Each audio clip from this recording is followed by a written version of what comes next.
What did you learn from the pandemic? To go for what you love and do what makes you happy. What did you learn from the pandemic? What have I learned from the pandemic? Which pandemic? We've had very many. What did you learn from the pandemic? That you have to live life, not exist.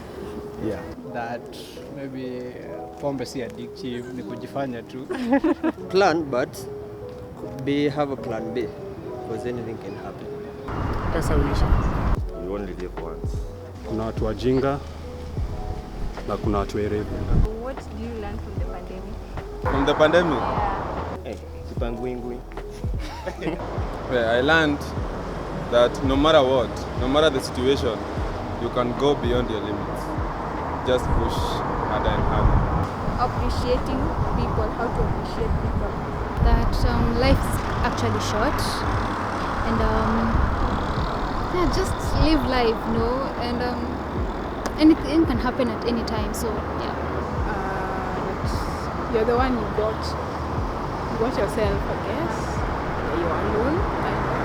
Thinking out of the box, because it's not every time we'll have a normal situation. Just try and think, if things were different, how would you handle it? Like, how would you handle all of that? I think life can take a different turn. Like, you just have to be prepared. Nothing's permanent and have side hustles mingi sana. That's it. What did you learn from the pandemic? What I've learned is Africans will always be Africans. Whether there's a pandemic or not, we are still together. Social distancing is not observed as it should be. I don't know even where it's being observed, because we still have matatus operating and people are still moving in groups. We still have political gatherings in this country. So I don't know if there's any much to say about the pandemic that I've learned. All I can say is that Africans will still be Africans and we love each other, pandemic or not. Number one thing I learned save for the future is never intact. Number two thing, always be loyal to the people who are around you. Number three, I learned that I should always have an inner circle.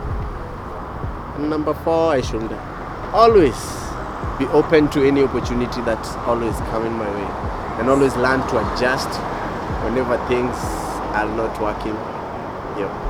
I think I learned to always be prepared for anything, because not everything goes as planned. Yeah, life is not guaranteed.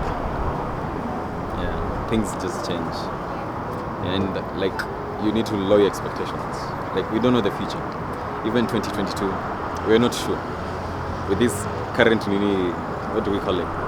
The current variant, we don't know whatever is going to happen. Yeah, so it's not guaranteed. Kujaribu to take advantage of kila moment.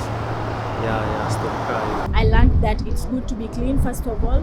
We were not used to this culture of washing hands, sanitizing all the time, but we learned a lot of things. At least we have water everywhere nowadays, where cleanliness is observed. To adapt. It brought out the true nature of people.